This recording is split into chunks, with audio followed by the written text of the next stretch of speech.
Allen, and then let's say either Lawrence, Allen and Lawrence, right? And then you swap out Baker for Daniel Jones. Like you make that trade to get your quarterback at the end of the first round. Okay. Like even though I don't like Daniel Jones as a prospect because of where that value is, I can accept that, right? Not liking him as a prospect is one thing. Not liking him as a prospect at 6 is a completely different thing. Like he was like the 5th quarterback on my board. For him to go before Locke, Jesus, and I wasn't a fan of Locke's. But if you gave me one, like even Greer, like if you gave me a choice between, if you said there's 5 quarterbacks in this draft, right, and you can have 2 of them, right, but you can't have Murray or Haskins. So there's Murray, Haskins, Greer, Locke, and Jones. You could take 2 of those guys. You can't take the first 2. I would take. It'd be a very easy pick for me. Like I let Jones just fall right off. Like I had those 2 guys higher than Jones. So for those 2 guys for Jones to go 6, hey, God bless. We better be a mensch. Wait, we got to look that up. I don't necessarily know what a mensch means. That means a Daniel Jones. It means Eli clone. If you did Marco, the picture of him today in the Eli jersey as a kid. Dug that one up. Like, is it not all very single white female? Like, I feel like this is an arranged marriage almost. That's what's bothering me more than anything. That's the real thing that's bothering me. Is that this feels like this some weird arranged marriage that cost us our 6th pick. Because people were too afraid of it not working out and risking that it may not be able to work out at 17 or 37 or anything like that. So they had to nip it in the bud in the quickest way they could, and that was with 6. That's what really concerns me. And the fact that they called Daniel Jones 30 minutes before the pick was made, what? So what? Minutes, that's like at the 2nd pick? So it didn't matter who was on the board. Like Quentin Williams could have fell to you? Oh, man. Like, right? Like, I mean, it didn't matter who was on the board. It didn't matter if somebody, like, what if Denver would have called you because they wanted Haskins? And they said, and you get an extra 2nd-round pick and trade back 4 spots. You can't use the extra 2nd-round pick. It's not good. It's not good. I mean, they're just like, and I'm not saying, like, again, if you're sold on the guy, then take the quarterback. But you can't tell me you're sold on the guy if you come out of the press conference a couple of days later and make an excuse that you were scared that somebody else was going to take him. If you're sold on the quarterback, you come out and you say, this is my quarterback. I took him. If I had the 1st pick in the draft, this would have been my guy. So I don't care, 6, 1, 3, 2, this would have been my pick. James, you don't come out and say, I know for a fact 2 other teams had him on the board. Because you're making excuses now. James Carter, in time, you guys will be very pleased. Well, that's what we hope. Yeah, I hope so. I hope in time you're not continuing to make excuses, James.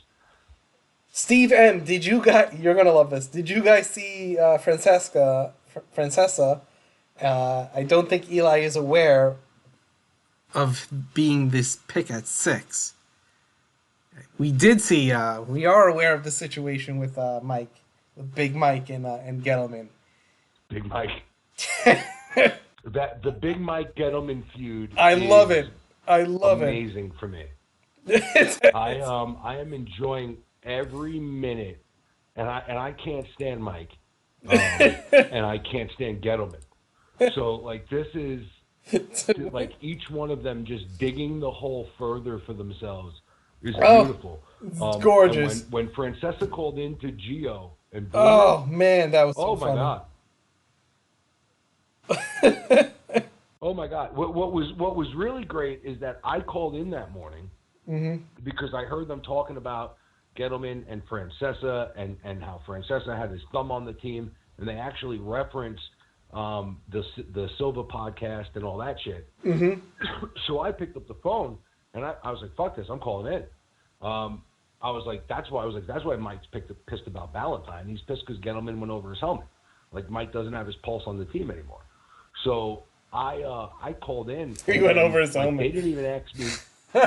He went. That's what I said. He went over his helmet, right? So so I called in, and Big Al Dukes answers the phone, right? And I'm like, "Big Al, what's up? Like, I want to, throw in on this Gettleman thing, blah blah blah." He's like, "Hold on." Right? He says it like that, like real weird. Like doesn't ask me my name or anything like that. Just puts me on straight hold, right? So now I'm like okay, so now they didn't hang up on me because now I hear the show, right? So now I hear Boomer and Gio and they're talking, and then all of a sudden Al Dukes comes on and he's like, "There's some guy on hold that's claiming he's Mike Francesa," and I was like, "Oh my God!" I was like, I hope he didn't think that I was saying that I was Mike Francesa when I referenced Mike Francesa. That's when you texted me, right? Fucking idiot.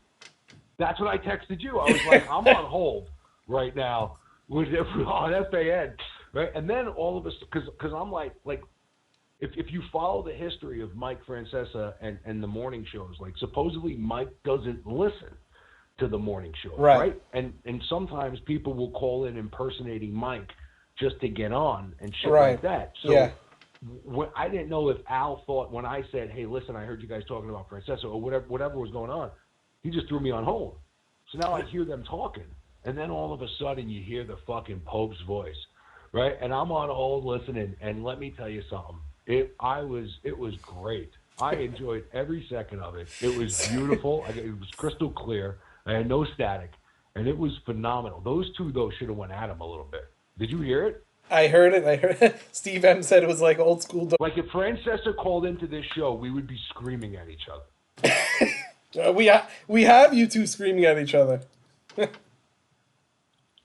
is very true. We do have you screaming at each other. So, it used to be Gio. Like that? It used to be Gio when it was Boomer and Carton. Gio used to call in pretending to be Mike Francesa. Was that who it was? It was Gio. Yeah, he sat in on the show and he would call in as Big Mike, and the other guy was from the Howard Stern show, Sour Shoes. He does all the voices. That guy's he's impeccable. I knew. But I knew there was someone that was calling in the morning show that did that would do, and he calls in like other shows too. Like I've heard him on even Beningo. Yeah, he have the guy call in. And it's like a Francesa impersonator or something. He calls Michael K show. He calls. That's all he does. His impersonations are ridiculous stuff. Oh, we got to get that guy on. I found it. I know his Twitter handle and stuff like that, but he won't call back. He's too big. Big time. He's too big. He's big time. Yeah, if you're a Francesa impersonator, that's like Elvis. For a second, you got no time for guys like us. One of the Jerky Boys liked the tweet where we asked him to come on to the podcast, but I reached out again and nothing. This is like 4 times now. You would think one of those guys would. What the fuck are they doing? Right. I hope they're listening. They fucking get mad and call in. Like, what the fuck are they doing that they can't call in? Frank Rizzo. So, supposedly they fucking made their living on the phone. They can't fucking call in. Supposedly they have an album coming out. You would think you would want to plug it, right?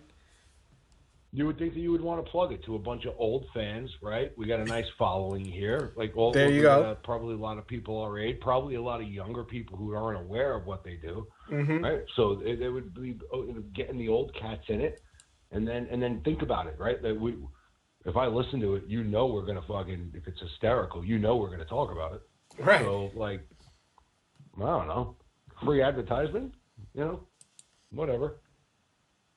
Whatever, Jerky Boys. Jerk face boys. Jerky Boys. How's that for a roast? Gettleman and John Mara. Oh man! So take away the Jones pick. Oh, mm-hmm. Did we end on the Francesa? Did we end it? That's all. I mean, Yeah, I mean, what are we really talking about? I, I mean, he's I thought my tweet was pretty funny of the two Spider-Man pointing at each other, Francesa versus Gettleman. the Francesa Gettleman bit, man. It's going to be, and hopefully Gettleman just shuts the fuck up because you can't win. No, Like Francesa has you in the crosshairs. Like you can't win, man. Like just back away. Like let Mike go. Mike's mad that nobody's listening to him anymore. Apparently, Mike thought we needed some defense, and I think Mike's pissed because it cost him the Eli show. Mm-hmm. Yeah, if I was Eli, I wouldn't. Right? Like I mean, It's backup anyway. if you Or like a guy whose job, I mean, like someone's peeking over the corner. I wouldn't want to do that. yeah, because a lot of that question is going to be. I wouldn't be surprised if Eli takes a step back a little bit with the media this year too. Yeah, Because every other question, whenever he does something wrong, is going to be Jones.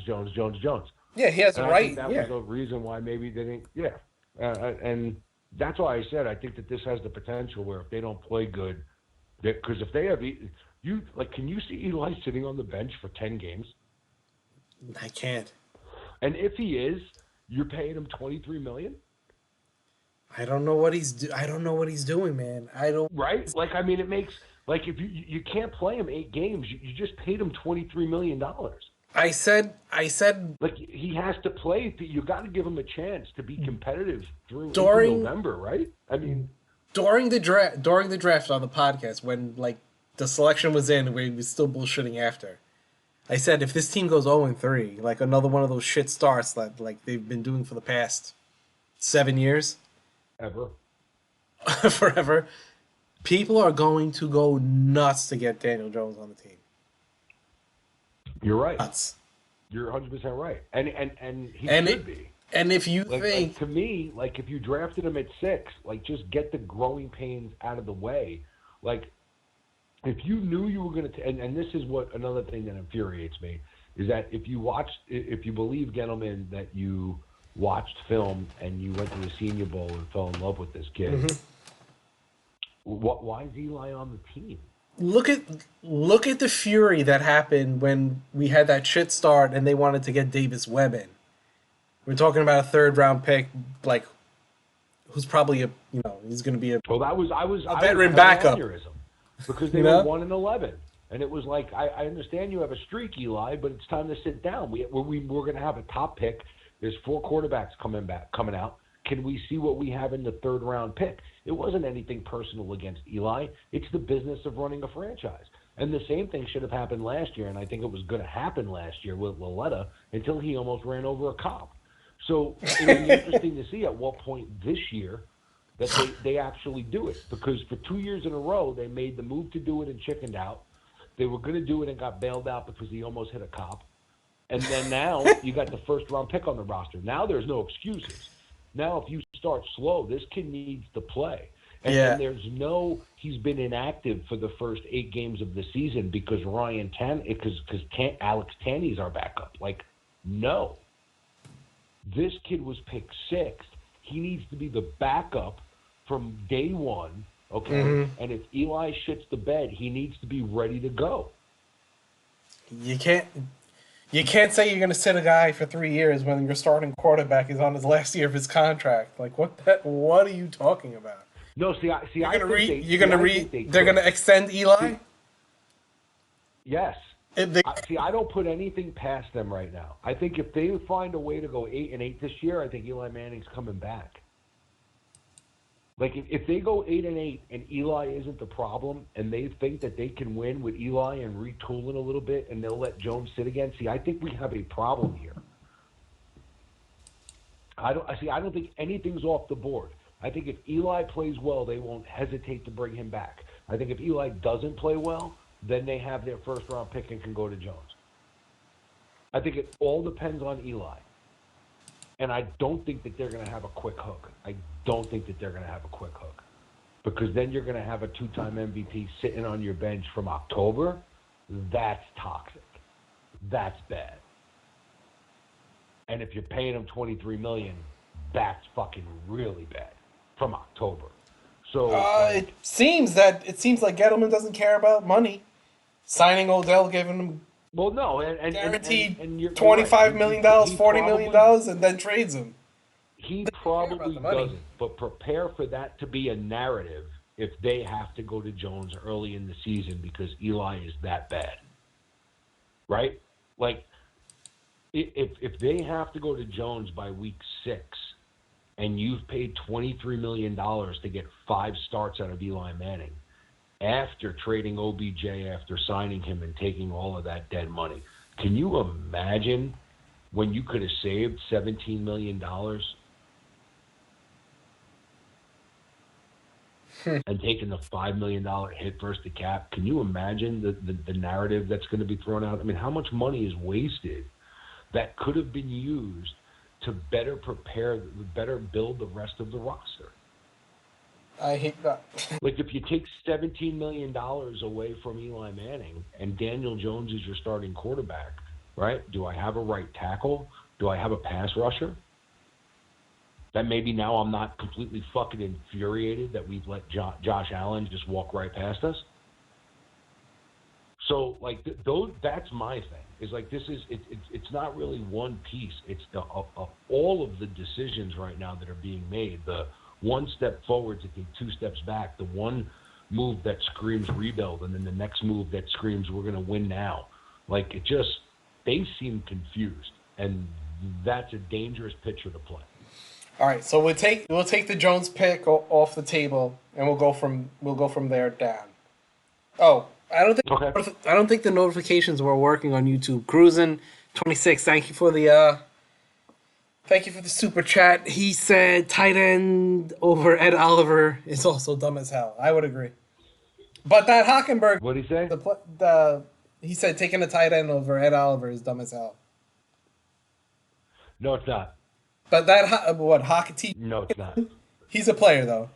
Yeah, you're not gonna say anything. You're not gonna get anything to say to get me to say a bad word about Hockenson. Like, I like Ed Oliver as a player, but I can see a team being not so enamored with him when you talk about his personality and you talk about some of the things that go on with Ed Oliver. There were some red flags throughout the process that were raised about him. Mm-hmm. And when you talk about Hockenson, he's about as clean as a prospect that you can get. He's a walk-in, day one tight end that is going to solidify your running game by sealing off whatever side you put him on. And he's going to be a contributor in your passing game from day one.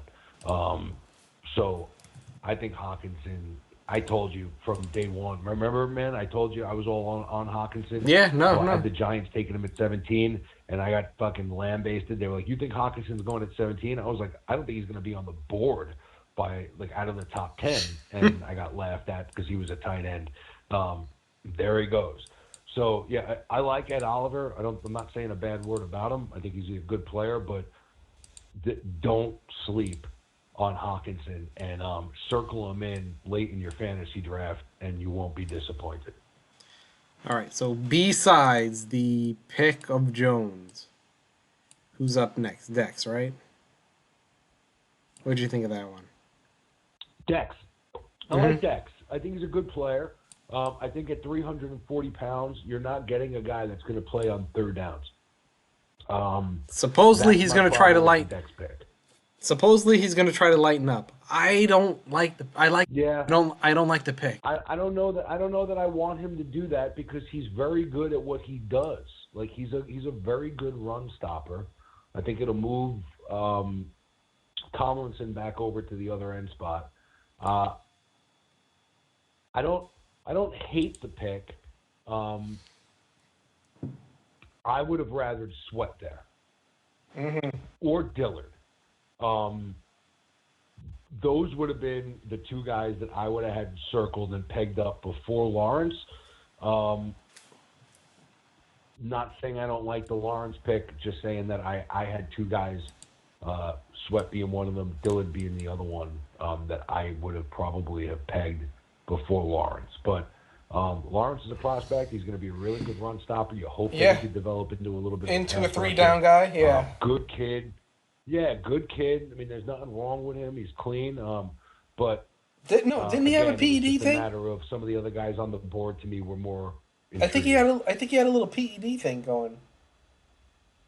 He did. He did. He had a little PED going. He's got some nerve damage in his knee.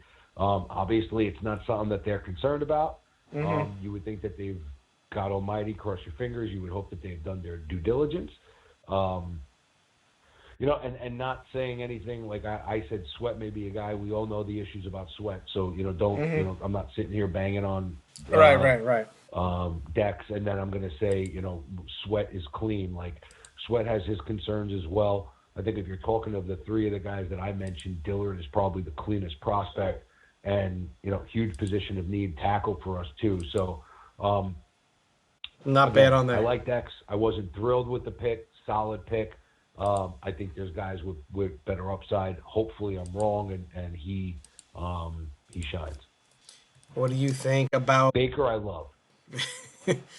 I think most people like that one. Traded up. What? I like Baker All because right. I What about like the it. trade I value think to that get they him? can use.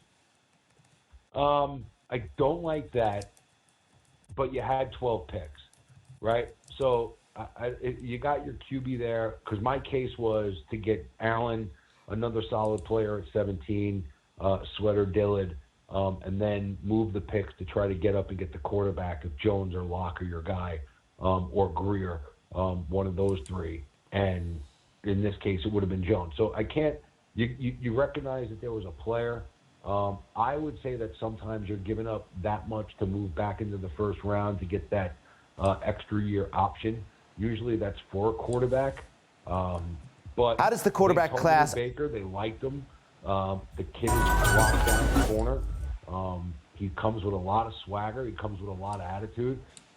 He thinks he's the best player on the planet, and for a cornerback, that's not necessarily a bad thing.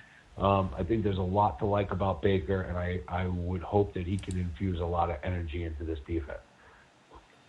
Did you see his stats? I did. TDs. He hasn't given up a touchdown since his rookie year. since yeah. pre-K. Pre-K gave up a touchdown. Yeah. That one was debatable. That yeah. And he'll tell you about it too. Like if you watch his interviews and stuff, like he'll let you know exactly what his stats were and why he was the best corner in the draft, and he has no problem letting you know how good of a football player he is. And for a cornerback, you like to see that. That chip. Yeah, that chip. I that position. I want it to come with a chip and a short memory. Right. And he's got it. So I'm happy that they got him. I was hoping to come away with one of the top three corners. They did. So I can't knock them on that. I like the Baker pick. Next pick, iffy on, or you're okay with it? I'm okay with it. They needed a pass rusher since they passed on Allen. Small school prospect. A lot of upside. I like him. It filled the need. I have no problem with the pick whatsoever. But I'm not one to just say, okay, that's a 10, 12 sack guy now because the Giants drafted him. I'm curious to see how the small school prospect can translate to the NFL. I'm excited about his potential. I think he has good talent, and now we'll see how it translates to the next level. But I'm not one of these guys that just because the Giants draft him, I plug him in and I say he's going to be an all-pro. I want to see it first. And, I'm intrigued by what he can bring to the football field. Small school, same like a guy like Ballantyne. I'm high on Ballantyne. It was one of the guys I mocked to the Giants.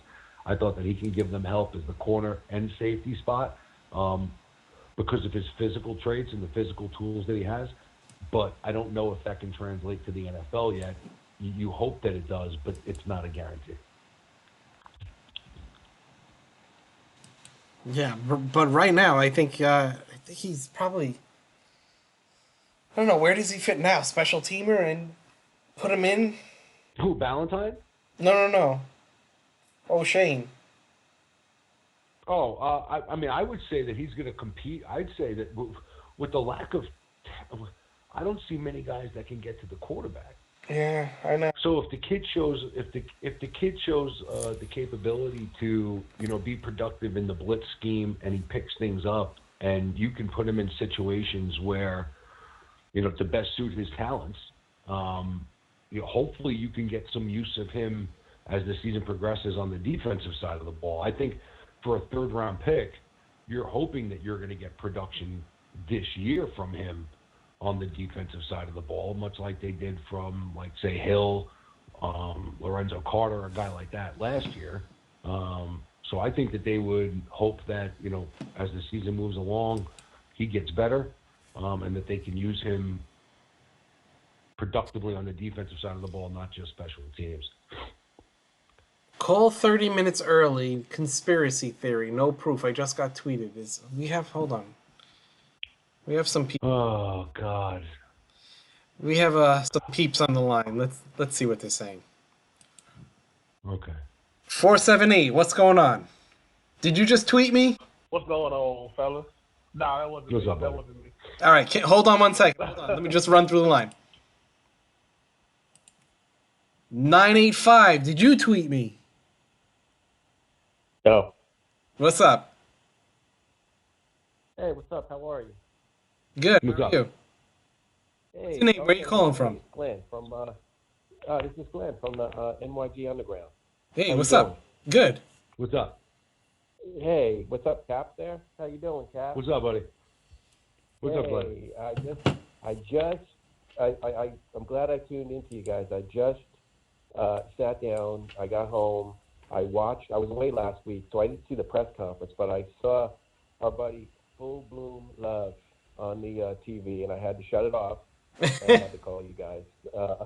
I'm still upset with the direction of the team. The guy. I don't know. I just heard you guys the last 10 minutes. I just called because I said I got to call you guys because I got to get right because I just got nauseous watching him and him telling us that he had Jones at the same level as Allen. And he took the quarterback. I still can't believe he drafted him 6 overall, and I don't understand what the thought process is, with him. I mean, he contradicts himself all the time, gentlemen, and it's getting really bad. So, I wrote a piece the other day on the blog about Jones, and it's like, okay, well, he was your guy, but I mean, just say that, don't come out and try to. That's my thing, yeah. He looks silly on it. So there's a guy, I don't know if you guys read the Ringer.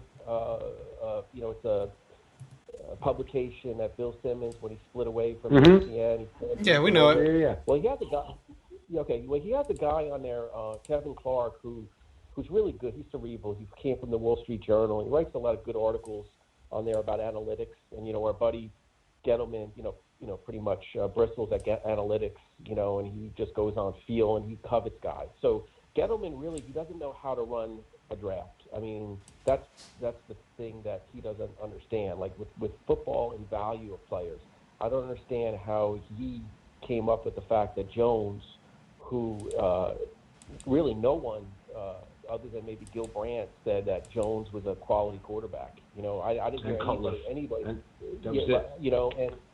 there's a guy from last year. I follow him on Twitter. His name is Matt Richner. He is an NFL draft consultant, and in one of Kevin Clark's articles last year, he has criteria how he rates quarterbacks, and it's on the blog nygunderground.com. But I'll just give you the quick thing is he has different metrics. One of the metrics that he relies on to see if a quarterback is going to be good from the college to the pros is your third down completion percentage. All right. So I asked him the other day, I said, Matt, what was Jones and what were the other quarterbacks in there? Because when I spoke to you guys at the end of March, you guys were talking about maybe at Rosen, being with a trade, which kind of, made sense. But the Giants don't do that. And then, you were high on Haskins, Cap, and a lot of people were, yeah. And so Haskins, he only had the 1 year, but so anyway, so just get to it. Let me pull it up here. So I asked Matt. I said, look, I said, he says he looks at completion percentage, particularly on third down when passing. Windows are tighter, and that is when he differs greatly from other evaluators. So here, of the 3 quarterbacks that he had ranked high in the draft, he had, he didn't have Jones ranked high. Actually, he had Jones as undraftable. Okay, that's how bad it is. So Gentlemen in Boom Boom Love, this guy, Matt Richner, who was a consultant for NFL teams, he had Jones as undraftable. So he gave me, I asked him for 3 quarterbacks. I asked Haskins. Haskins' third down completion percentage, 68.5% completions on third down. All right. Locke, he was at 60.9%. And Jones, 53.4%. So wow. It's a head scratcher, because I asked him, I said, like, what's going on here? It's a definite head scratcher with the Giants drafting him. I got a guy that I live down here in Louisiana. He's like my SEC source. He, gives me some tidbits on some of the SEC players.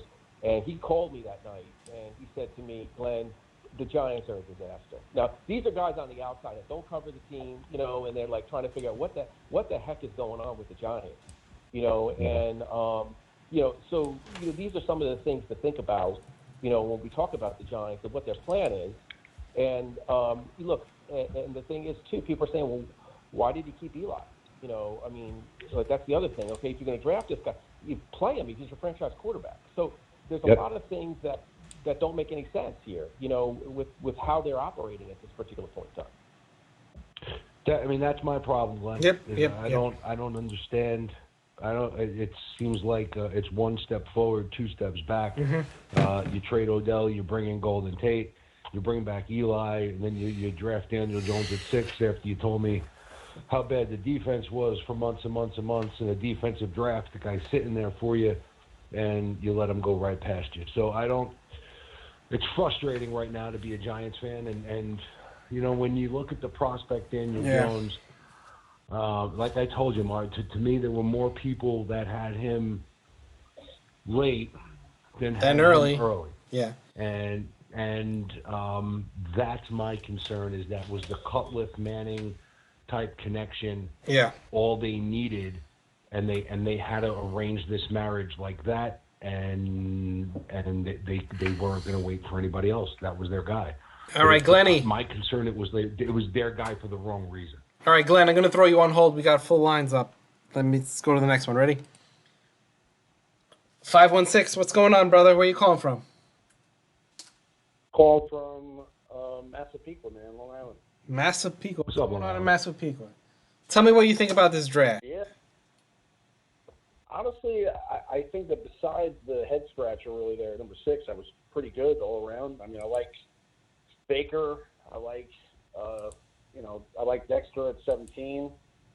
I think O'Shane Jimenez might be pretty good. It comes from a small school, so you don't know how it's going to translate when you get to the bigs. But it could be pretty decent. Honestly, you got a lot of physical tools. Yeah.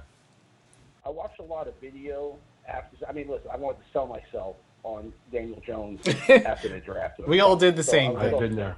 Yeah. We were all watching film before the draft and after. Still are. Go ahead. I'm watching all this tape, and again, I know that there's all the talk about like he was in a bad school, and he didn't really have good receivers around him, and honestly, he really doesn't look that bad. I know that maybe this is just me reaching here because in my heart of hearts I want him to succeed, but I'm saying as far as that goes, I've seen a lot of the tape, and it seems like a lot of the things that affected his numbers were not really on his side of the ball. He really was throwing some good balls that just were dropped, and they kind of changed the way they ran their offense out there, and they ran mostly like 4 wide, 5 wide sets with nobody in the backfield besides him. And if you watch him play, he has pretty good command of the of the offense. He looks like he's pretty good at calling out the blitzes. And again, I'm just trying to be optimistic here, but I'm saying from what I saw,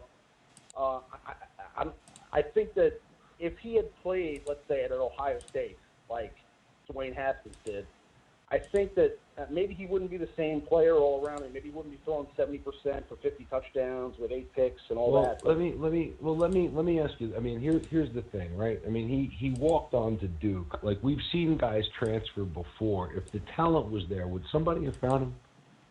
Right.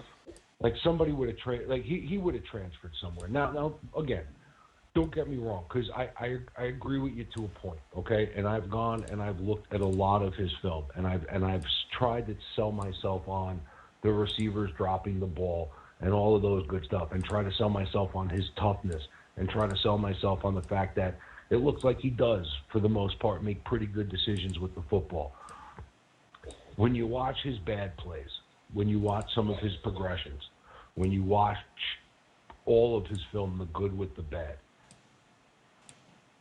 I get the feeling that I'm watching a guy that, if he's going to be a quarterback in the NFL, he's going to be one of those guys that you win in spite of him and not because of him. Now, maybe I'm wrong, and I hope I'm wrong. I hope the kid becomes an asset and the kid grows into a quarterback that can dissect the defense with his right arm and just destroy it, right? But as of right now, when you look at his film and the projection that I had him, was that if he's going to be a starter in the league, he's going to be one of those guys that he's going to make the right read. He's not going to take a chance with the ball and throw it in the double coverage down the field. That's a good thing. He's not going to put it at risk. He's not going to take any chances. He's going to make the right read. He's going to make the right safe throw. He's going to make the right safe play. And you better be able to win some low-scoring football games. I hear you. All right, brother. Like I'm throwing him on hold. We got a few more calls. 845. Let's get to him. 845. Are you there? Hello. What's going on? Yep. This is Patrick from North Carolina, by the way. Well, up, that I was kind of listening to on the. I was kind of listening to this the other day when some person was breaking down Jones, and he said, to put it in perspective, like Ohio had 9 people drafted. Duke only had 3 people that were even invited to the combine, one being Jones himself. Right. So that should tell you about the program right there and the talent level. So when I see people doing comparisons, but that's the quarterback. But that's the quarterback for Duke. Like, he plays with that talent level. Yeah, and that's what we're saying, is it's hard to do this compare and contrast that a lot of people are doing with the top-level QBs, because for all essential purposes, you're only as good as your offensive line. You're only as good as your skill set players around you. So it's hard to imagine anybody else coming into his situation and being able to put up better numbers. So Daniel Jones is one of the best quarterbacks collegiately of all. No, I'm not saying that he's the best quarterbacks ever. We're not going to know until he plays. Games. They won 8 games. So how bad was the team? Well, as far as from what I'm hearing, like I said, I mean, when you only have 3 people down, we're not even talking about getting drafted. We're talking about being even invited to the camp. Yeah, I totally understand that, but he was playing for that team. Yeah. Okay, so like, if he was a better talent, would he be playing for Florida? It's hard to say. He wasn't highly recruited at a high school. We've seen guys do guys transfer? How many times did guys transfer? Did Webb transfer? Did Mayfield transfer? How many guys transfer? It's hard to say that, too, because we also know that the guy was playing through injuries, the collarbone. We heard this also, which is another thing. The reason why I respect him, because if you have a guy who's playing through injuries, like he did, like we've seen Eli do, it's got to be a check. Can I ask you this? Because it seems like no matter what, you're going to love Daniel Jones. So let me ask you this: before the draft, where was Daniel Jones on your board? I had him about at least maybe the 3rd or 4th best quarterback. Just by judging tape. I had Haskins above him. I had Murray above him. But I did have Jones above Locke and a couple of the other guys that were on the board. Okay, but you had him 4th overall. Yeah. Okay, so you support them taking him at 6?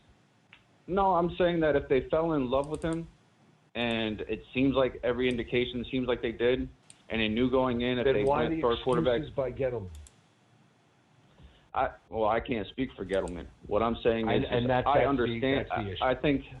I think being an outsider looking in, you can understand when you have teams like Miami, when you have teams like Cincinnati, when you have Washington all coming up behind the 6th pick, that you might go and pull the trigger because you don't know what those teams are going to do. You don't know what's on their boards. You know what I mean? If you've talked yourself into loving a prospect that most people have as the 4th or 5th quarterback on their board because of three drives at the Senior Bowl, we may have a problem. Yeah. It's like we don't know specifically. We don't know a lot specifically, but the GM has spoke a lot. Okay, and if you love the quarterback, you come out and you say, if I have the first pick of the draft, Daniel Jones would have been my guy. Mm-hmm. You don't come out and say that I know for a fact that 2 other teams would have taken him, so that's why I took him. What? Yeah. Is that your guy or is that not your guy? So you're telling me that if they didn't like him, you would have let him pass. So if you had the information that they weren't interested, then you wouldn't have taken him. So how much do you really like him, Dave? It's a good question, Dave. Like if it's a misery. I mean, it's a in theory, they did the correct move. If you like the guy, you don't wait for him to come back to 17. It's a question of the value of the. But then you don't come out. But then you don't come out and say, "I know." For a fact that 2 teams were going to take him. I absolutely. Right. they got the theory right, but past that. All right. Yeah, and Marco, I've said it. Like, I'm not going to be a hypocrite. Like I've said it before on the show, and I've said, hey, even if I don't believe in the fucking guy, who am I? If you have conviction in the guy, take the guy. But don't come out a day later because you get hammered for the pick and tell me that the only reason why you took him at 6 was because you didn't think he was going to be there at 17. Yeah, and try to spin it. And just come out and say that that's my fucking guy. Yeah. Because now I know you're full of shit, and now I can't sleep at night. Yep, I hear you. Oh, phone's still going. Ready? 478. What's going on, brother? Where are you calling from? What's going on, guys? It's Ron calling from Georgia, man. Came back to you, Ron. Chilling, man. Captain Negative, about the whole he played at Duke thing. I really don't like that argument because Eli should have left Ole Miss. Jay Cutler. Why? Ole Miss is a hell of a fucking school. Ole Miss is a hell of a football school. Not when he was playing. They were going. What do you mean not when he was playing? They were not winning like that when he was playing. Could we pull up Eli's record at Ole Miss? Yeah. Pull up the season that he left. Well, the season it would have been his senior year or his junior year. Yeah, his senior year. Did they not go to a bowl game? I do not believe so. Oh, well, we're gonna find out, baby. We're gonna find out. How are you down in Georgia and you don't know if Ole Miss went to the goddamn bowl game? You should be telling us this shit. Hold on. I'm originally from Patterson, New Jersey, born and raised. All right. You're good then. You're good then. You're fine then. You explained it. You explained it. You're fine then. But I think the sneaky pick of this draft, while y'all look that up, was the Dexter. I think the sneaky good pick of this draft was the Dexter Lawrence pick, and I don't think he just have to play him on 2 downs. Because I think with him playing that nose, if he could just push the pocket from the middle or command extra blockers on him just to free up Lorenzo or X-Man or Golden or however they decide to put the rotation, I think is valuable. Maybe not right away, but as the season progresses, as a 3-down defensive lineman. I just hate that because I hate that they keep on taking defensive tackles and just switching them around in positions, and no guy ever gets to stay in their spot. I don't think Dalvin Tomlinson's a true nose though. Yeah. Because he's like 317-ish. He's more 3-4 defensive end build to me. He's a big dude, but he still seems a little lean for that true nose guard. You know what I'm saying? I think Dex is a true nose guard. There's no way around it. Right. He's a big boy. Are you looking up college stats? Is that what's going on? All right, hold on here. I'm Here we go. All right. Hold on. So I just pulled up an article that said Eli's best years were at Ole Miss. And I said, okay, let me dive in here and see what I can find. So let me see. He took the Rebels as a starter in 2001. It was his sophomore year. He amassed 2,900 yards through the air, 31 touchdowns in 11 games to only 9 interceptions, a completion rate of 63.5%, and Ole Miss closed the year at 7-4, which was more or less on par with what the program had achieved in the last 5 seasons. But Manning was already established as one of college football's best. So that's 2001. So he kept the status quo. So here we go. He regressed a bit. Here we go. He regressed a bit in 2002, and in his second year starter, which is not uncommon as defenses are able to adjust, etc. His completion rate dropped to 58. His touchdown total dropped to 23. His interception total rose to 15. Still, he threw for more than 3,400 yards in 12 games and led Ole Miss to back-to-back 7-win marks, this time featuring the school's first bowl win of the new millennium. So wow. That was the most successful they were. And so hold on. It was regressing compared to 2001, but Manning still posted numbers most college quarterbacks can only dream about. The youngest Manning flourished in 2003, completing more than 62% of his passes, amassing 3,600 yards through the air, and posting 29 touchdowns to 10 interceptions. He was undoubtedly the best pro prospect in all of college football, and more importantly, he led Ole Miss to 10 wins for the first time since 1962. So that's how successful he was with the Ole Miss program. Coming with the stats. So trash, breakout year. Well, I mean, and look at his college numbers compared to Mr. Jones and me. Okay, and then he's got SEC talent.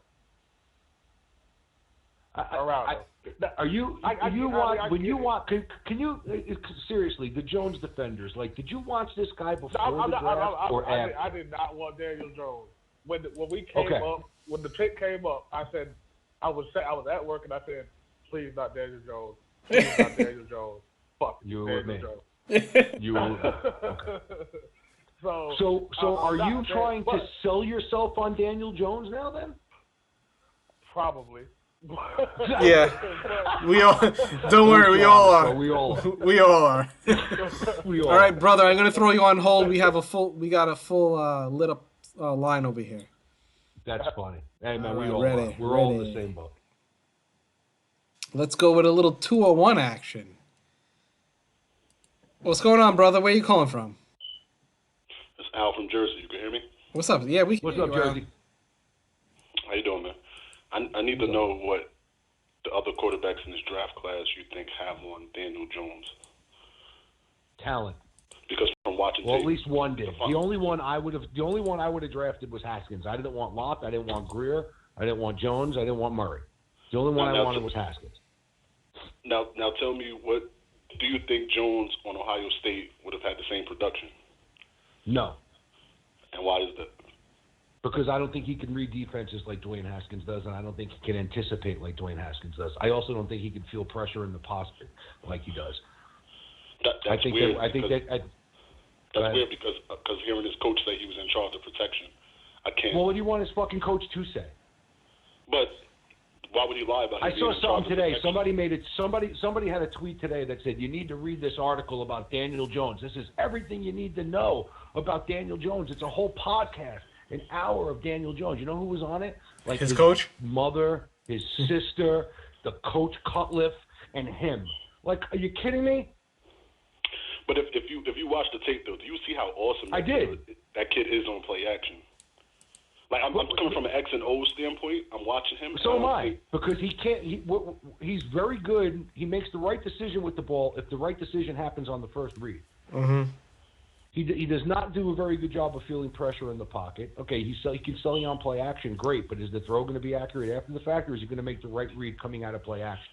You said you feel he doesn't. I was watching the breakdown, so you can watch it too, of Matt Walden. I have watched it all. So go against ahead. Clemson and everything. So I've watched it all. He had two series where he was like, "Look how this kid just feels the pressure," and he's dancing in the pocket. I don't think I'm watching him, and I'm like, can you watch all of his games? And they lost that game 59-7, right? Look at his receivers. Can they catch a fucking out route? I mean, I'm just saying. How many excuses can we make to sell ourselves on a kid that was the same one you guys make for Eli? I'm not making any for Eli. I would have cut Eli 2 years ago. Darnold would be my quarterback. Don't start that shit. I had no problem when they put Geno in the fucking game. He's just lighting the fire right You here. got the wrong guy with Eli. Look at Darnold. It's as if he set the world on fire, and I didn't see that. I'm not seeing December, where in Daniel December, Jones he had is the in the highest black. QBR in the league. And before his receivers got hurt and before he got banged up, the Jets were 11th in total offense in the league. And that's the guy who With no one. help on offense. With no one. With Yeah. no one. And he had Okay, the it highest feels like he had trouble QBR in reading December defenses, though. in the NFL. So he progressed. Do I think Darnold's fucking Joe Montana? I don't know. Okay, but I know that when I watched him in week 1 and then I watched him in week 14, 15, 16, and 17, I said, holy shit, man, this kid gets it. Last year, Josh Allen, I said was going to be a fucking bust. And when I watched him in December, I was like, holy shit, man, this kid's going to be pretty good. I was wrong. And I hope I feel the same way about Daniel Jones. Do you know that a Bills fan told me that the Giants fans, the fan base right now, the way we're talking about Jones, is exactly what happened with Allen. I hope so, I could because imagine that. Yeah. I hope that that's the case. I Right. hope that at the end of this year, I get a chance to see enough of Daniel Jones to feel how I feel right now about Josh Allen. Because last year at this time, I would have told you Josh Allen was a bust. I didn't like him. I like the other quarterbacks ahead of him. Do you know what it made me think of? Porzingis. When they drafted Porzingis. Kristaps. The place went berserk, booing like crazy, and he winded up being a good player. I mean, I don't. You never know what these guys are going to be. Okay, I just like to me, it was. I had Haskins, and if it wasn't Haskins, then just punt. You told me that Eli can still play. You put out the video of him in the shorts slinging it around the Hakeem Nicks. So if that's the case, then get me Josh Allen, get me another defensive player, get me Baker at 30, and then let's roll, right? And we'll worry about QB in 2020 or 2021. I don't like that strategy. I would have drafted Haskins. I would have drafted Darnold last year. They're not there. But for them to say Jones is the guy, okay, but my question is not having the conviction. My question is the player that they have conviction on. And I'm not going to sit here, okay, and if Jones ends up being a good player, then I will eat crow and say the kid worked hard and I'm cheering for him and I hope he makes me look like an asshole. I hope he makes me look like an asshole. well, that's not hard. That's not hard to do, though, James. But it's not. But I can't sit here, right, and with all the film that I've watched and everything that I've seen and lie to myself and try to say, okay, this kid can definitely, without a doubt, progress to this level. Like, I can't just say without a shadow of a doubt, like, because he puts on a blue jersey, that all he has to do is show up automatically on better. Sunday, and it's an automatic. Like, Right. it does not work that way. I see potential in there, and I give him but I give him the benefit of the doubt that maybe I feel bad for the kid. poor team, like I said before, I'm a sucker for the underdog story, so of course I'm going to pull for him. And Eli's I'm not going to pull for him anyway. He's a Giants player, but that doesn't mean that I have to sit here and eat shit. Right. Like I told the two guys in the chat before. Hypothetical situation. You're at Dave Gettleman's house for dinner. He serves you dog shit. Do you ask for seconds? Like, if if that's your guy, come out and tell me it's your guy. And if it's not your guy, then come out and lie to me and tell me that you were worried about two other teams taking him. So that's my concern with this whole thing, is who's running this fucking ship. I don't think you want that answer, my friend. We know who's running it. No, I don't think I do either. I thought it was Francesa. Now I'm afraid it really is Gettleman. I don't know what's going on. I know one thing. I want They should let Francesa me back. and Louis Riddick run the fucking team.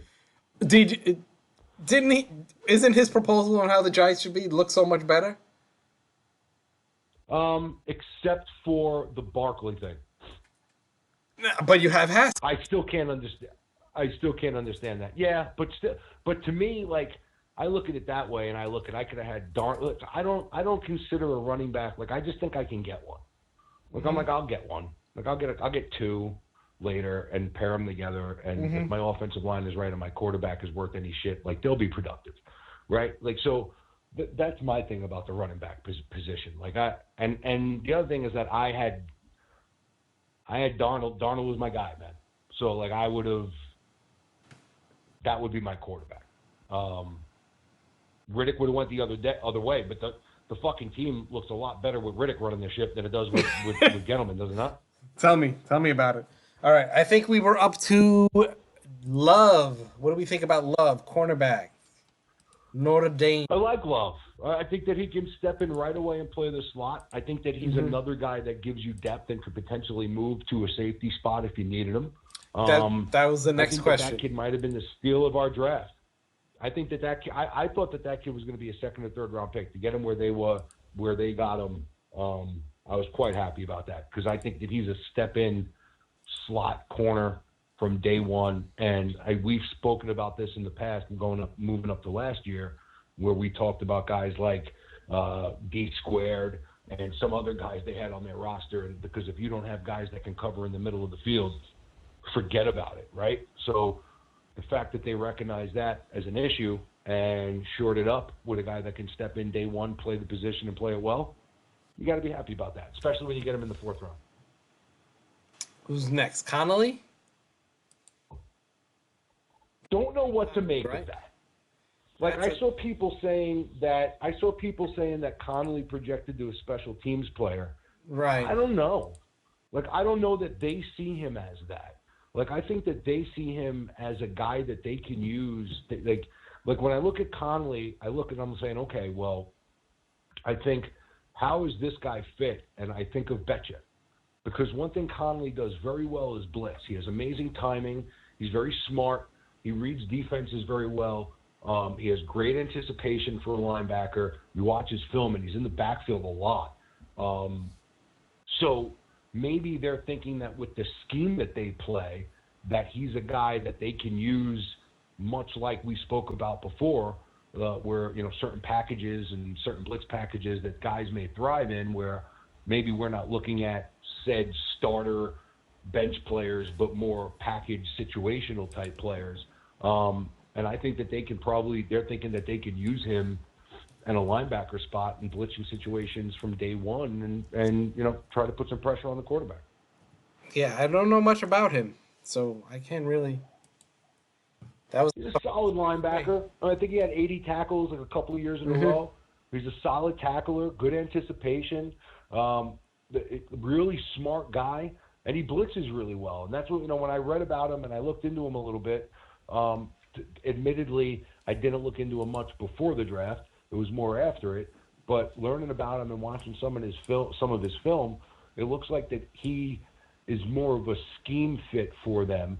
And I don't know, like, do I think that he can contribute on special teams? Yeah, but I don't think that that's where it stops with him. I think that they see some value with him on the defensive side of the ball in some blitzing packages. So we'll see what happens. It'll be interesting to see how that plays out. Connolly, then who is next? Hold on, let me look. Is it my boy? Is it Valentine's Day? I think it is Valentine, right? Let me tell you.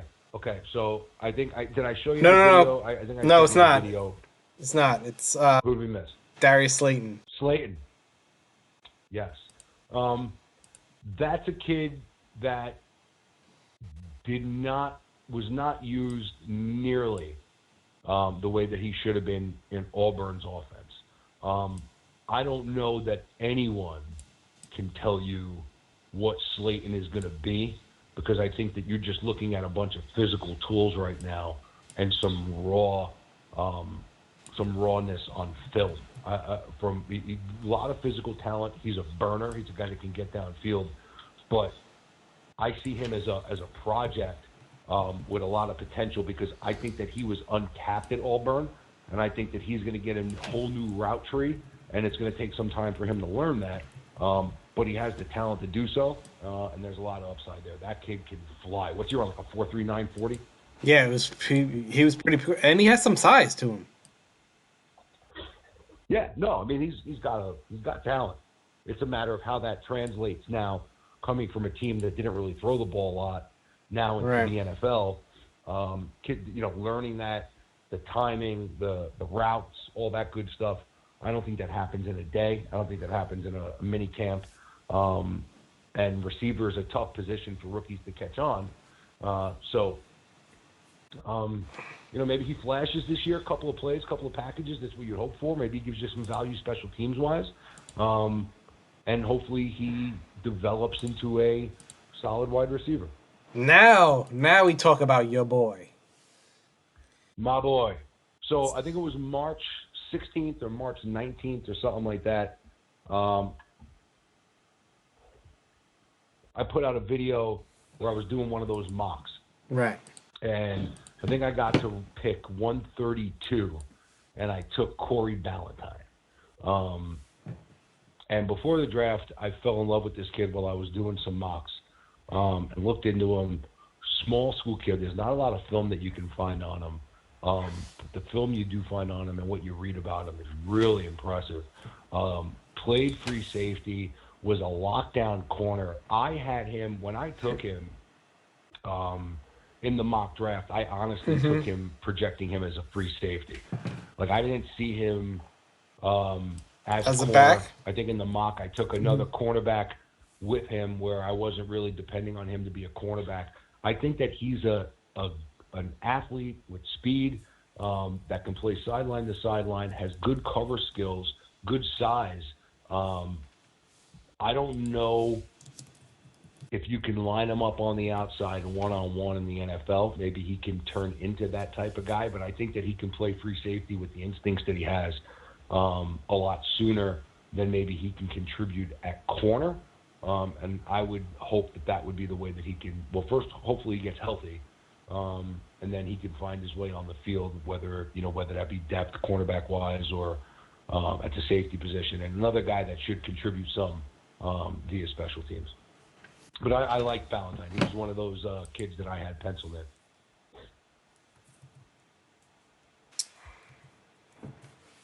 Yeah, when I saw him go, I was like, look at that. How did he wind up James finding diamonds in the rough? And that totally came from diamonds in the rough. What's this guy's about? What's up? It just came out of nowhere and it's like, oh, what's this guy about? And you started looking him up? Well, no, so when I do the mock drafts, I'm crazy, dude. Like when I sit down to watch film, like when those guys talk about the YouTube videos, like when I watch the film, the first time I watch it is on mute, and I take notes just based off of what I see, right? And I'll stop the tape and do you put captions on? Yeah, I don't know. I take notes myself. I just take notes based off of what I see. And then what I'll do is the second time I watch the film, I'll put my notes aside, and then I just listen to what they're saying, right? And I'll just glance and be like, okay, did I see that? Did I take the same note? Did I see that? Did I not see that? What did he see that I didn't see, etc. And I'll try to find the missing pieces or different perspectives that maybe I didn't take. And then I watch it again a third time after both of those. So, and that's not just, that's everything. So, I'm a sick person. So when I sat down to do these mocks, I don't just take guys based off of their rankings. I'll sit down and do a mock and have my laptop up next to me. And because, for as much as I watch college football and know these guys and try to know as much as possible, when it comes to the draft and stuff, man, there's so many fucking players. It's ridiculous, right? Yeah. So for me to sit down and do a mock, I try to at least look at the board, the positions that I want to go to, and then before I pick a guy, I'll do a little quick scouting report on him. And I'll go and I'll look up some scouting reports, look up some of the guys that I follow and trust, and get their opinions on the guy, get the breakdown of him, and then based off of what I read, make a pick, and then maybe follow up on the guy. Well, Ballantyne was one of those guys that was just on the list, and I think one of the mocks I did, I was like, you know what, I need a corner here, or I need to at least look at the corners here. And I was just going through names, and I stumbled upon them. And the site that I was on, I think it was NFL Draft Scouts or some shit, had like 2 different write-ups from 2 different scouts that followed him. And each one said very similar things, like explosive, good size, talent, to play sideline to sideline. Good tackler, not afraid to get physical, contributes on special teams, was a lockdown corner, but at a small school. So you read some of those things, and then you read his size and his speed, and you say, all right, well, this guy may have a shot. Maybe it projects. And then you follow, and then you pray that. There were 2 other guys, right? Elijah Holyfield, I had a hard on for, and Jazz Hands Ferguson. I don't even know where Jazz fucking Hands Ferguson went. I know he didn't get drafted.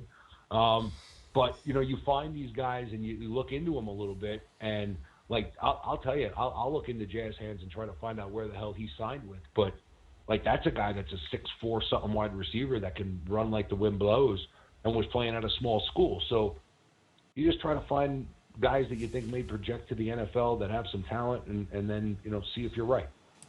It's fun. Like I enjoy doing that shit. Like I'll follow some of these guys and see if I was right, see if I was wrong, and it's like anything else. I think the next one, 2 more to end this out, is I don't even know how to pronounce his name. Big George Asafo Ajayi. Agaduba. I'm cheering for this kid. I'm not going to sit here. I heard the story. A 7th round. Yeah, I'm not going to sit here and be like 7th round tackle. Plug him in. That's our guy. I do like the fact that when I was reading his scouting report and I watched some of his film, that he was referred to as a dancing bear a couple of times. I think that's nice for your offensive tackle. I think do you see the size of his arms? I haven't. No, I'm looking at a picture of him now. Dude, he's a big boy. Like I'm cheering for him. When I heard his reaction to being drafted, the fact that he's from the Bronx, I hope, and 7th round picks, man, dart throw, right? Like, right. Yeah. Good luck.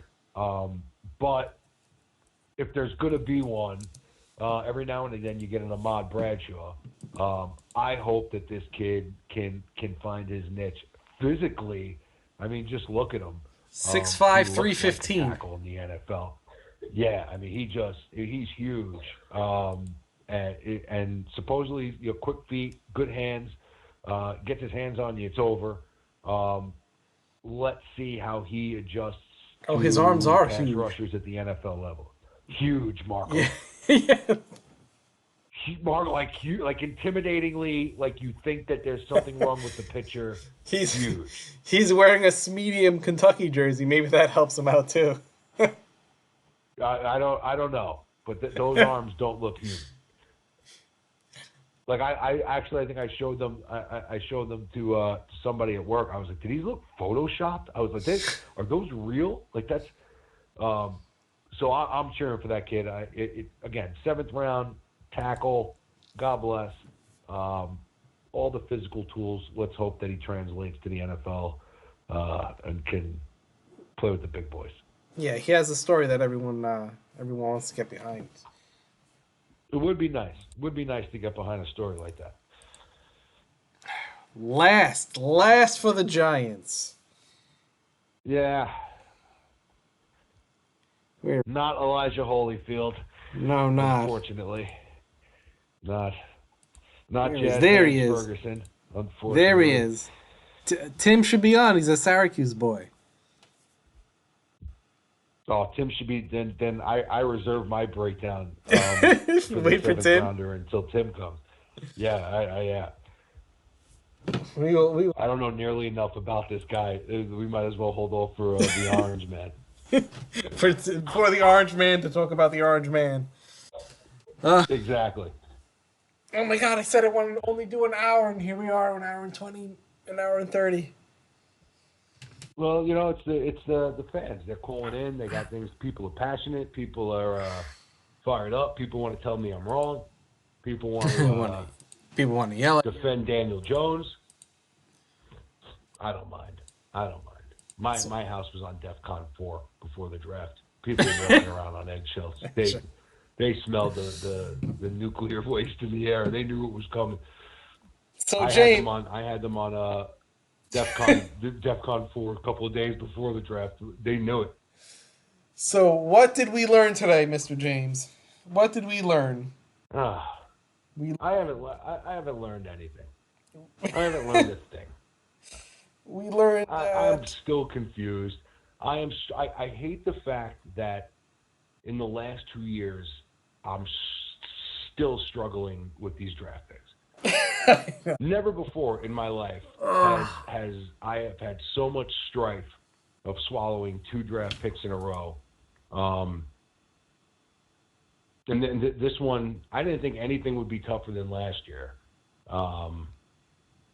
This is amazing.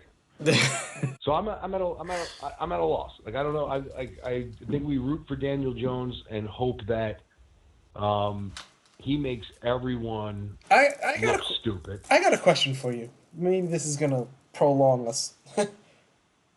Who do you prefer as a GM, Jerry Reese or Gettleman?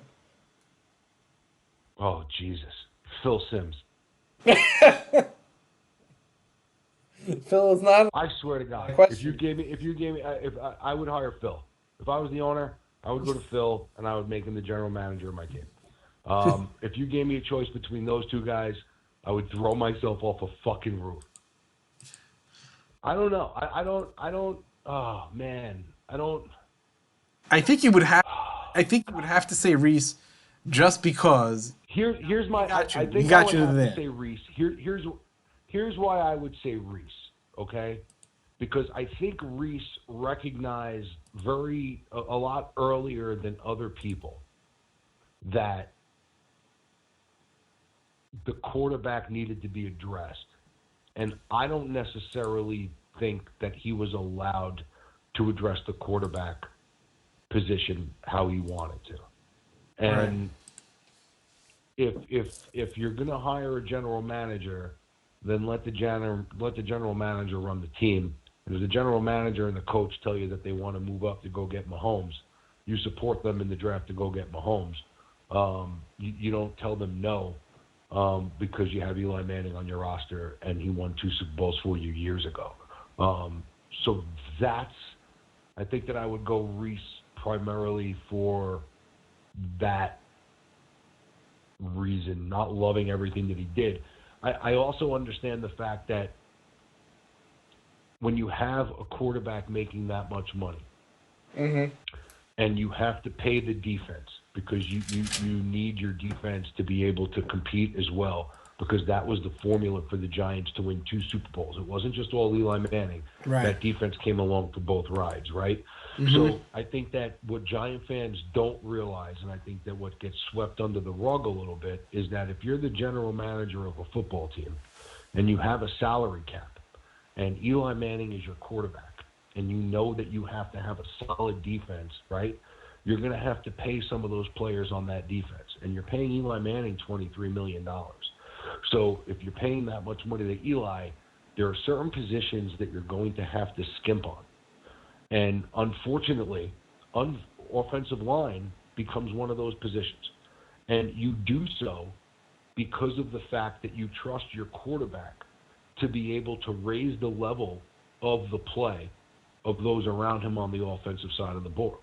Like, if your quarterback can't do that, here's the situation that we're in now years later. So I think that for as much as you could blast Reese for certain things, I don't love his drafts. I think that maybe he thought he was smarter than everyone else. I do think that he was playing in a certain pond, though, that he had certain rules that he had to play in.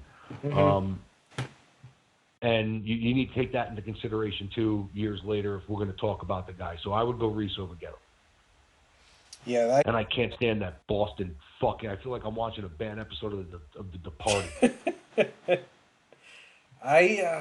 It's in the stars. I would go Reese as well, and I briefly thought about like going to one of the beat writers and like trying to dig for more information or like give them some information about like what was going on behind the scenes. Because I think there was a lot of backhandedness going on within the ranks of Jerry Reese and stuff. Well, yeah, I mean, I think that you probably had a faction, like much like Mark Ross said. I think that you probably had a faction that saw Eli being catered to. I mean, let's remember. Do you remember the big to-do when McAdoo came out and said that Eli needed to have quicker feet? Mm-hmm. That you can't play from a clean pocket. That quarterbacks need to play. I mean, that was big news. Remember? Mm-hmm. Quick feet, quick feet, quick feet. Remember, we went on about that for a while. Quick feet. It still comes up every now and again. We bring it up though, right? But yeah. So, yeah, but it's definitely us. But I'm just saying, it comes up every now and again. There's a quick feet comment thrown out here, and it stems back from that. Yeah. And that was maybe the first shot across the bow where somebody was like, hey, whoa, there may be a problem at the quarterback position. We may need to do something here at the quarterback position. And I don't know that those guys were given the ability to really address it how they wanted to. And you got to take that shit into consideration. You have to. Now, especially knowing what we know about how they've handled this and appeased Eli and all that shit, if you don't look back at that and look at it with a cross eye and go, wait a minute, whoa, what's going on there? And ask questions, then yeah, you're a Kool-Aid drinker and put your blue jersey on and your blue hat on and turn your back to everything else and go ahead. But us fans in the know who are concerned about some of the decisions that are being made in the long-term interest of this franchise, you can look back and say to yourself, yikes, this is not the way these things are supposed to go down for an NFL franchise. So that's it. That's how we will wrap this up. And I think you're coming around. It seems like you're coming around. To what? Not liking Gettleman? It seems like you were in the camp for a little bit. You were trying to be let's go Giants, and then now it seems like the last week or so you've let the hate flow through you, huh? I don't mind taking Saquon, knowing that the Giants would retool with a quarterback, but they just didn't. They reached, man. They reached. You don't like the quarterback. Is it? See, here's the. Let me talk to this. I don't care about paying a running back high. Like he's dope. Like he could play. I don't care. No, but what about you're paid to coach? Does it bother you? Go ahead. Does Jones bother you because of the Cutcliffe connection? No.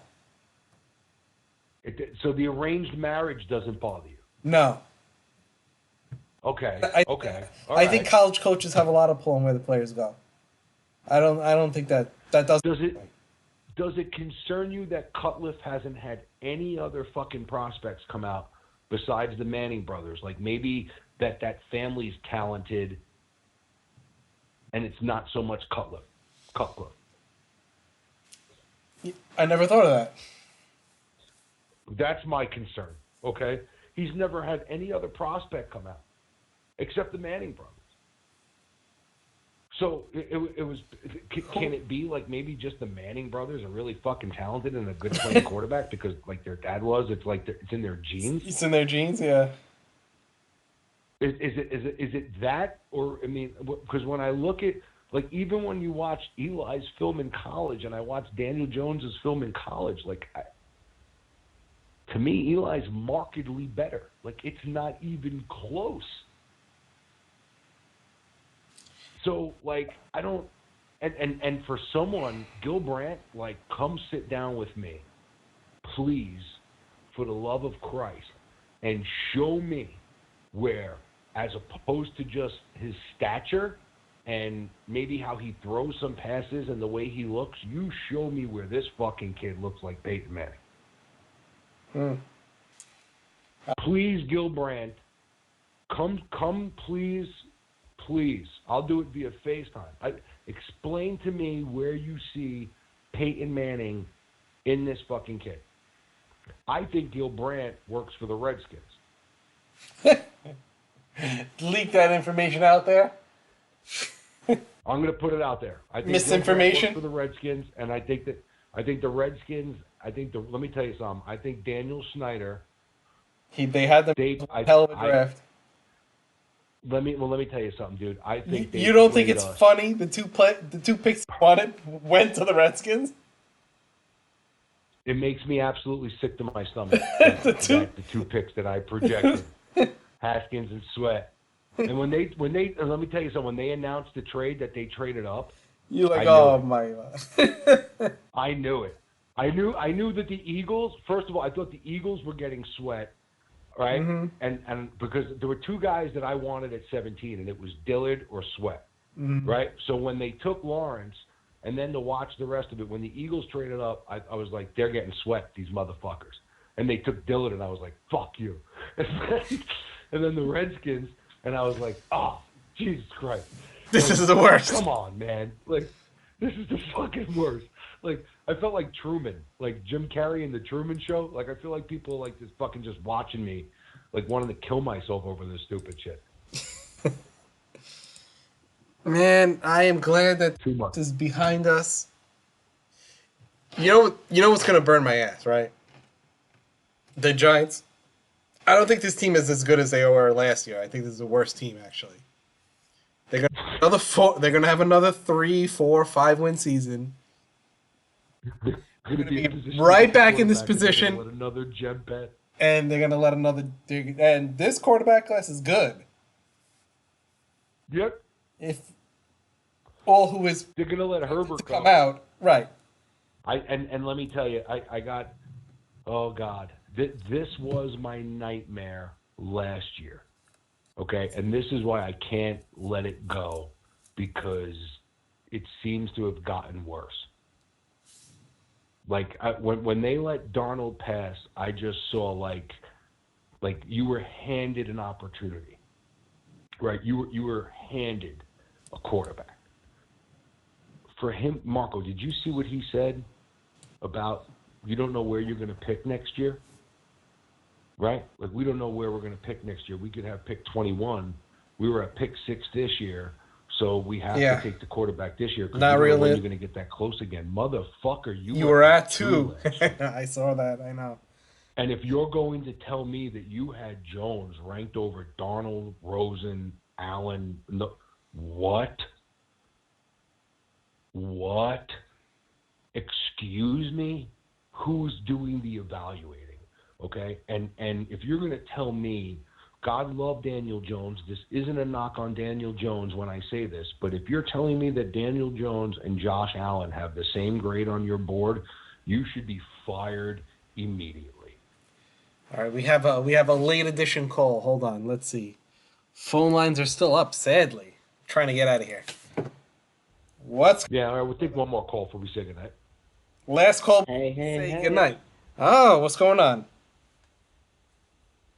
How are you guys doing? We are. What's up? How are you? I'm all right. I was listening in. Sure. What's up? Heard you guys talking about the tackle.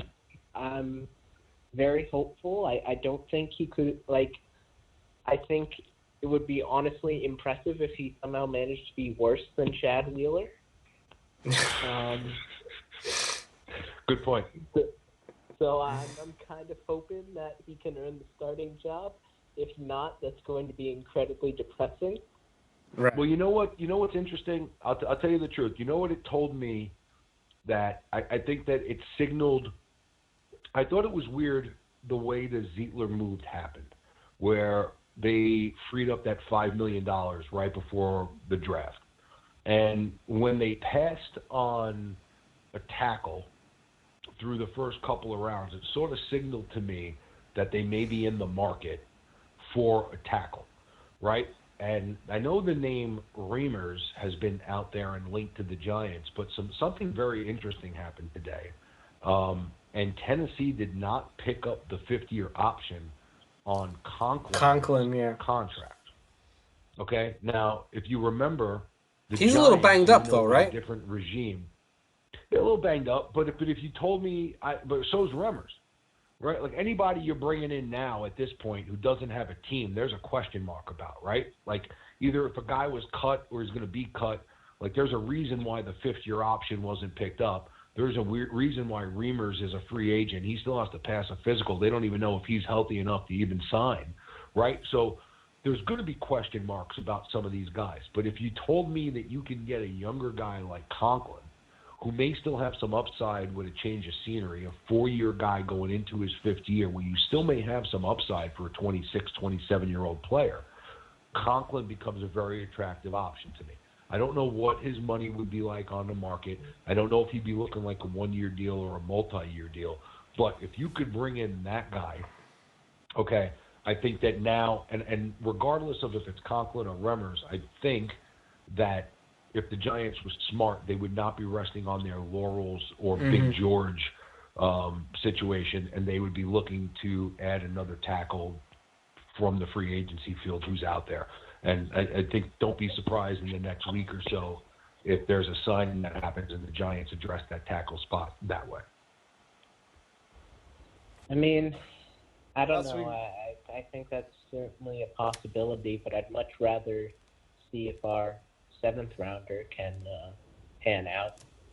See, I don't want to do that. I don't want to go into camp depending on a 7th rounder. What I'd like to happen is to sign a low risk contract to a guy that I think can come in and I know I can start him right now. James, and get an James, NFL serviceable right tackle. Does Gettleman sign Well, a low risk? Does Gettleman sign a low risk tackle? Even going to make the team? Does he sign a low risk player? He gives him huge, maybe for leadership, and then cuts him 6 games in. Yeah, he could do that. No, I think the guy Once, you're looking at is once all the money's guaranteed. I think that he's the guy. Exactly. That's a Gettleman type move. I'm gonna be honest. I feel like we're gearing up for a big free agency class in 2020. We've got the second most amount of dead cap in the league right now. Right. A hell of a lot of that is going to be freed up next year. Well, they should have $120, $130 million when all is said and done. And I am next year's off season. And I am more worried about that than actual drafting. Because look at the. I don't know that you should be. Look how much money he's given them. And then look how they panned out. Yeah. And well, there's 2 things about that. There's 2 things about the free agency thing next year. One, do you trust Gettleman with the money? 2, considering here's my concern. Considering the impression of Dave Gettleman or the thoughts of Dave Gettleman amongst the league and the players in the league, and you can kid yourself all you want, it's not good. I think the Giants may have to be in a position next year where if they're going to bring in free agents, they may have to overpay. And I'm not totally opposed to that, depending on the player, what the position is, etc. But I think that those are 2 things that Giant fans need to not be naive about going into next year. Is do people want to come and play for this guy, especially if this year goes bad? You're looking at a situation where he'll be going into his 3rd year, probably on thin ice. And you're going to worry about what situation in the next general manager that may be coming in after Gettleman if you sign a 3, 4, 5-year deal. So the Giants better hope they're competitive this year on a bunch of different levels so that they're attractive to free agents when they have that money available. See, I don't even know if Gettleman can do well with the free agents, because who is that absolute Giants legend that he signed as like Saquon's backup? I totally blanked on the name. He was that forgettable. Jay Stu, baby. There we go. He has he tons. Just retired. Gettleman told us last year he had plenty of tread left on those. Plenty of juice left. He just retired this year. Yes, he's not even in the league. Are we going to trust the guy who thought Stewart was a good idea to be properly choosing our free agents. I mean, I wouldn't, but I Mara don't is. know. He also gave Patrick Omame $8 million to do nothing. 6 games in. He gave Kareem Martin how much money? He Because let, he let Landon Collin Kareem walk Martin without trading him at the deadline. Kareem Martin had 3 career sacks. He pays him that money to come in. Kareem Martin was a ghost last year. He was a ghost. Pat Donovan said Marco is a master of interruptions. I am fighting for my life to get my word over here. You know, have you? Let's see how well you do going against James. He'll go the whole time. Oh yeah, seriously. I think he does. Yeah, seriously. You got to fucking battle the Vince Vaughn of New York Giants. That's fucked up. I think you're doing a great job, Marco. I don't know if you've been checking out the Discord, but there was a stat in here that I wanted your opinion on about Daniel Jones. Daniel Jones shows a catchable pass on 71.4% of his deep shots, 20-plus yards, the best in the nation. Okay. Great. Awesome. You know how many? Dwayne Haskins completed 68% of his balls. Yes, but I will say one thing. Completed. Not hypothetical. Wait. So, completed. Ned. He also had all of his receivers drafted. Ned, let me ask you something. Where did you have Daniel? I'm going to ask everybody the same question, Kool-Aid. Okay? Where did you have Daniel Jones ranked before the draft? I know where I had him ranked before the draft, but was it ranked? Would you have taken him at 6? And what you have always said is, if you about got conviction. your guy, you go with him. No, but Gettleman didn't say that, Ned. Gettleman didn't come out and say he got his guy. He said that the only reason. Okay, so what are you talking about? That is one thing that pissed me off. I wanted Gettleman to be more assertive, more. Okay, so then don't come out here and throw me stats to defend a guy when you're just as upset at what happened. Like, pick a side and fucking be on it. How he handled it. I'm upset. Okay, so that's a huge decision. That's the number 6 pick in the draft. That's a huge asset. I understand. So don't try to sell me on hypothetical long passes because a guy just blew the number 6 pick in the draft because now this guy's a giant. See Pat Donovan? See how difficult it gets, Pat Donovan? Let me ask you something.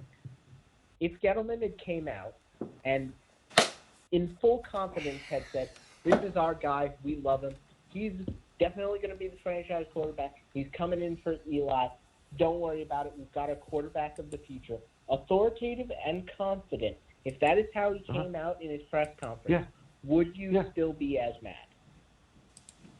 No. I wouldn't agree with it. I wouldn't agree with it at all. I think he's still a fucking idiot for taking Daniel Jones, but he didn't do that. Yeah, so which leads me to believe that he was suckered into taking Daniel Jones at 6. We've already seen Gettleman is fucking awful at PR. Do you think maybe? So then why are we sitting here defending him? I'm not trying to defend him. I'm trying to defend. You're making a good case. You're trying to. I'm trying to defend the quarterback that he picked. There's a difference. You can't defend the quarterback because he was taken at 6. It's sort of like you can't defend Barkley because he was taken at 2nd. And you won 5 games. It doesn't add up. It's so frustrating. If he would have taken Daniel Jones at 37 or 30 or 17 even, at 17 to me he was a reach. Okay? But I could at least lived with that. And if you would have came out at 6 and said, fuck your board, this is my guy, I did the research on him, this is my guy, if I had the number 1 pick in the draft, this would have been my guy. For as much as I don't agree with it, I can respect the fact that you had conviction and that was your guy and you went and got him. Okay? But when you add him coming out, and saying there were 2 teams that I know would have taken him, and that's the only reason I took him at 6, and you add that with the Cutcliffe connection, if you don't see what the fuck is going on, bro, that's on you. I'm saying that Gettleman handled it the worst way possible. But that doesn't mean we should put that on the quarterback. I'm not putting it on. No, we all agree on that. Of course, we're rooting for him. We've got to have the attitude that this is our fucking guy. That's got to be the attitude. I don't have to have. No, it's not my guy. It's Gettleman's guy. And when the guy shows he can play on the field, then he'll prove that he's my guy. Then you'll adopt him. He's done nothing. He's done nothing. Like let him. It's like anointing Laletta the guy or Webb the guy. Let me see them fucking play. Like, what if the kid blows? Is he going to be my guy? Oh, if the kid blows, Gettleman is signing his own pink slip. Okay, I'm not going to sit here, and I'm not going to be a hypocrite, and you're not going to hear me destroy the kid after one season because that's unfair, and that's not a way to do it. Okay, I don't think the kid's going to get enough playing time for you to evaluate him anyway this year. I think it's going to be the end of next year before we get a full evaluation of this kid. And if the kid sucks, you're going to hear me fucking say it. And if the kid proves me wrong, then he'll be our guy. So until then, he's not our guy. You mean we'll evaluate him after we have the 4th pick in next year's draft and take an offensive lineman? Pretty much. Let 15 good quarterbacks by us? I kind of thinking ahead. If we fucking tank, that's such a strong QB class. I think, and I'm furious because I already know in my head that Gettleman's not going to fucking do this. I think we would be an idiot not to trade back. If we get a high draft pick, I think we would be an idiot not to trade back because some team is going to overpay for one of those quarterbacks in that draft class. But I mean, I fucking know Gettleman, and he's just going to be like, no, I love this hog molly D guy, like offensive lineman or I saw this hog molly in the stars. That is a constellation Ned, in the stars that looks Ned, just like this hog molly. This is his 7th draft, right? He's never traded back once.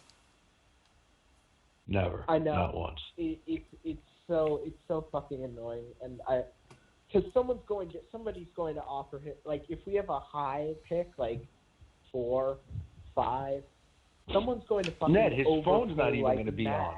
How can he accept the trade when his phone's not on, or when he's calling people 30 minutes before the pick to tell them that they're the pick already?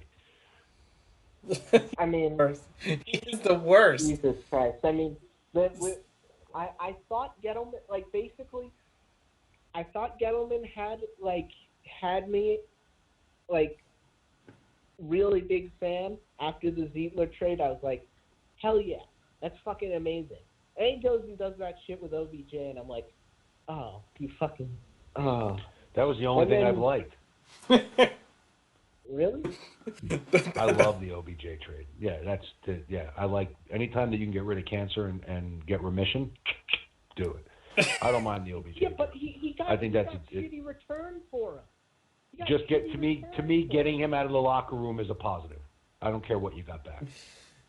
Oh, yeah, but I mean, it's gotten better is my point. It winds up being Peppers, O'Shea, and what's his name, right? To me, you got rid of a problem. Anything back with now? I'm not happy that they took Dexter Lawrence. I would have rather Sweat or Dillard with that pick at 17, but I'm done. To me, the problem with the OBJ thing was signing him last year. They had no reason to even give him a fucking contract. They should have let him stew and let him shut his fucking mouth, and then they could have got rid of him and let him walk, or franchised him and got 2 firsts, or done something like that. I don't like how they handled the whole thing, but him being gone, that was the best things Gettleman done. Oh. And then what I don't like is that you do that and then you sign Golden Tate the next day. Guess who didn't show up? Yeah, that was even worse. Guess who didn't show up to a voluntary mini camp for his new team? Let me guess. In Cleveland. Let me guess. Yeah. Le'Veon Bell? And Le'Veon Bell. And Le'Veon. Yeah, both of them. All right, everyone, gentlemen. Surprise. Anymore. My blood pressure is through the roof. I need to. Go ahead, buddy. Ned, thanks for calling in. Captain thanks Negative, for listening I'm in. gonna have to come back another day and argue with you some more about some stuff. Yeah, definitely. Tell me about all the hypothetical completions that Daniel Jones might have had if he played at another school. Team. I know. Yeah, and Dwayne Haskins had all of his receivers drafted. Can we at least acknowledge that? That is. I can acknowledge that when I watch Dwayne Haskins play. It's not about that. It's about watching a guy feel the feel in the pocket, the anticipation of throwing through windows, knowing where to go with the ball before the ball snapped. All that other stuff at the college level is, I've heard it all. He throws short passes, he throws the outs. Like, when you watch him play and you watch why he's throwing those, it's because of a natural progression that he knows where he's going before the ball is fucking snapped. I don't see that with Daniel Jones. Good team. The team. No. It has nothing to do with a good team. It's because he's been studying film since he was 11 years old. Not everybody can do that. Not everybody can work through progressions and read a defense at that age. He excels at it. You know who was also thinking about being a quarterback at 11 years old? Daniel Jones. Me? Yes. with a number 10 jersey on. Oh. Bleedbigblue, Giant fan. That is more than that, and I will send that to you in the private message. All right, everyone, this is the longest Oh, yeah, please we've ever done, and we will talk to you next